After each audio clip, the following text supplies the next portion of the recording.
Hello, and welcome back to your Emotional Support Podcast. I'm your host, Noelle Rizzio. In this season, we've been helping working moms stop the guilt cycle, reclaim their worth, and move from juggling to thriving.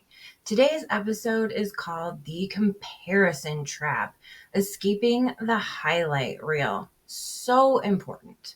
So let's be honest, it's never been easier to feel less than. If you scroll for 5 minutes, you're suddenly convinced that everyone else is happier, healthier, more organized, more patient, and apparently living in homes that look like a mix between a spa and a magazine spread. Really, that's where my mind goes. I am completely jealous of what other people's homes look like.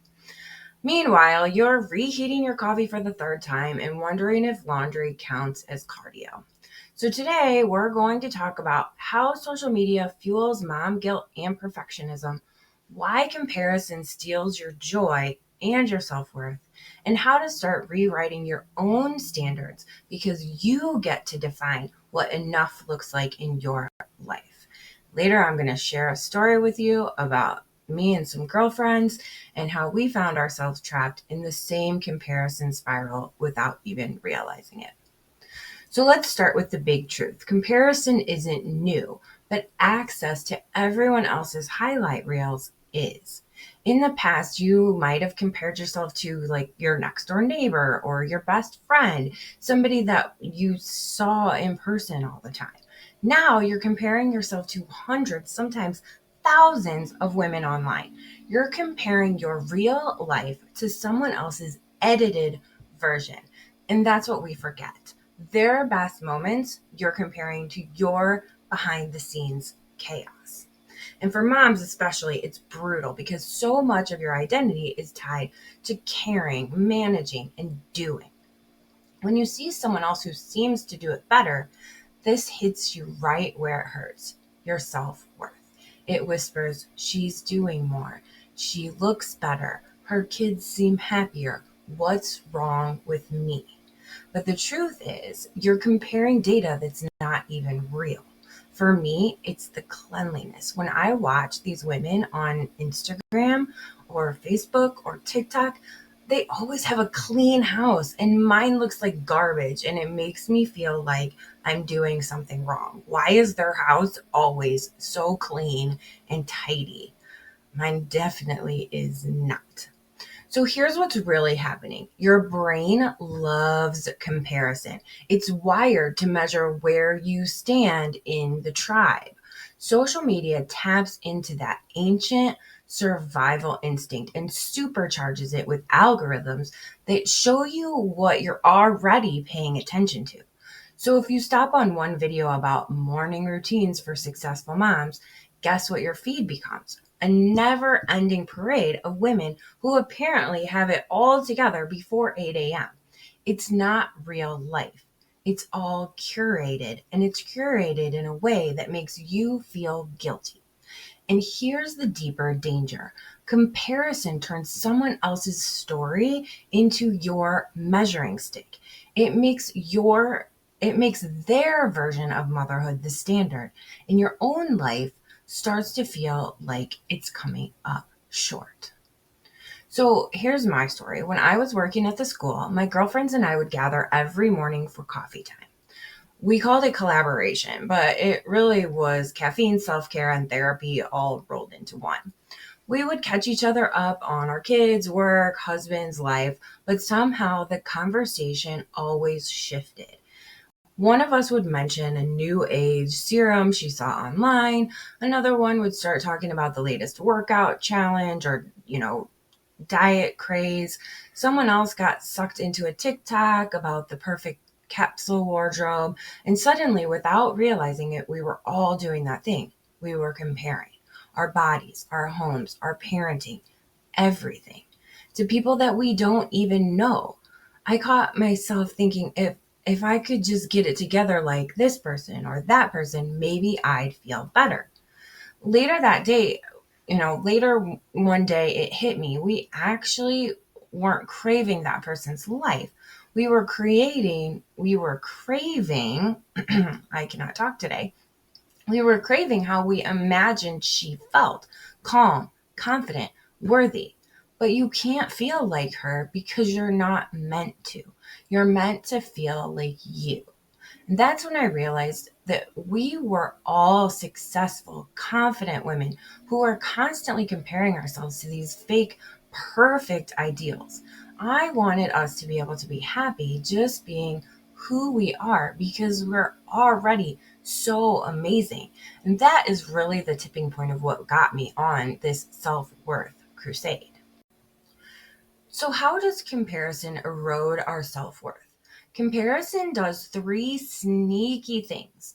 One, it keeps you chasing someone else's standards. Instead of asking, what makes me happy, you're asking, what will make me look like her? It also distorts your progress. You stop celebrating how far you've come because you're too far focused on how far someone else appears to be. It also disconnects you from your own truth. You forget that your worth isn't measured in filters, productivity, or perfection. It's measured in presence, love, and authenticity. When your worth comes from being real, comparison loses its power. All right. So if you're tired of measuring yourself against everyone else's highlight reel, I've got something that'll help you connect with your own story. You can grab my self-worth journal prompts for moms, a free guide that helps you untangle comparison, quiet the guilt, and rediscover who you are beneath all that noise. You can grab it at noelrizio.com or by tapping the link in the show notes. All right, let's get back to it because your worth was never meant to be a competition. So, how do you escape this comparison trap? I'm going to give you a few ideas that you can actually start using today. The first one, curate your feed intentionally. If you've listened to me before, I tell you to follow zoos. Okay, I know it sounds silly, but I follow all the zoos on social media. And then my feed is filled with these cute baby animals and these cute animals doing cute things. Anyway, so find something that feels real to you, that brings you joy. Unfollow or mute accounts that make you feel less than, and then fill your feed with voices that feel human, not perfect. I purposely don't use filters. I don't do a lot of editing in my podcast, in my posts, because I want you to see the real me. I don't want you to see the edited version. Okay. I do a little bit of editing, but I mean, you've heard me make mistakes in this podcast already. This is real. I want you to see what's real, not what's perfect, because I'm not perfect. And then I want you to create your own metrics. Ask yourself, what does enough look like for me right now in this season where I am right now? Maybe enough is a messy kitchen and happy kids, or a late start and a full heart. And then I want you to practice gratitude for your real life.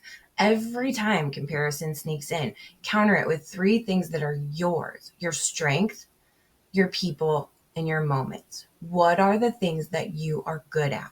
Who are the people in your life? What are those moments that really make your life fulfilling? And then I want you to be someone else's real. Someone else is not perfect. Post that unfiltered stuff sometimes. Post the chaos, the laughter, the imperfection. You never know who else might need to see that real life is still beautiful. Here's the truth: comparison will always exist, but it doesn't have to control you. The next time you catch yourself scrolling and spiraling, remind yourself, I'm not behind. I'm just living a life that is authentically mine. If today's episode hit home, make sure to grab your free self-worth journal prompts for moms at my website. It's the perfect way to reconnect with you. And if you know another mom that is struggling with that same comparison, who is amazing and confident and wonderful in so many things, but seems to always be comparing herself to someone else or what's online, share this episode with her because I guarantee you she needs to hear it too. So next week is our last week of season 2, and we are talking about the freedom formula, letting go of guilt and getting your life back. You don't want to miss it. And if you haven't signed up for my Quiet Your Inner Critic 1-hour workshop, the first 10 people who sign up are going to get 50% off. So go do that right now on my website. I'll link it in the show notes too, because I want you guys to be the first people that get access to that 50% off. You don't need a code or anything like that. It's just the first 10 people that get there are going to get that 50% off. It's called Quieting Your Inner Critic. It's a 1-hour live workshop. I think it's like the first week in February. It's in the evening. So hopefully not around like dinner time or bedtime. I can't remember when I scheduled it. I tried to be cognizant of that. But until then, remember, your worth isn't up for comparison. You're already enough exactly as you are. I am so glad you're here.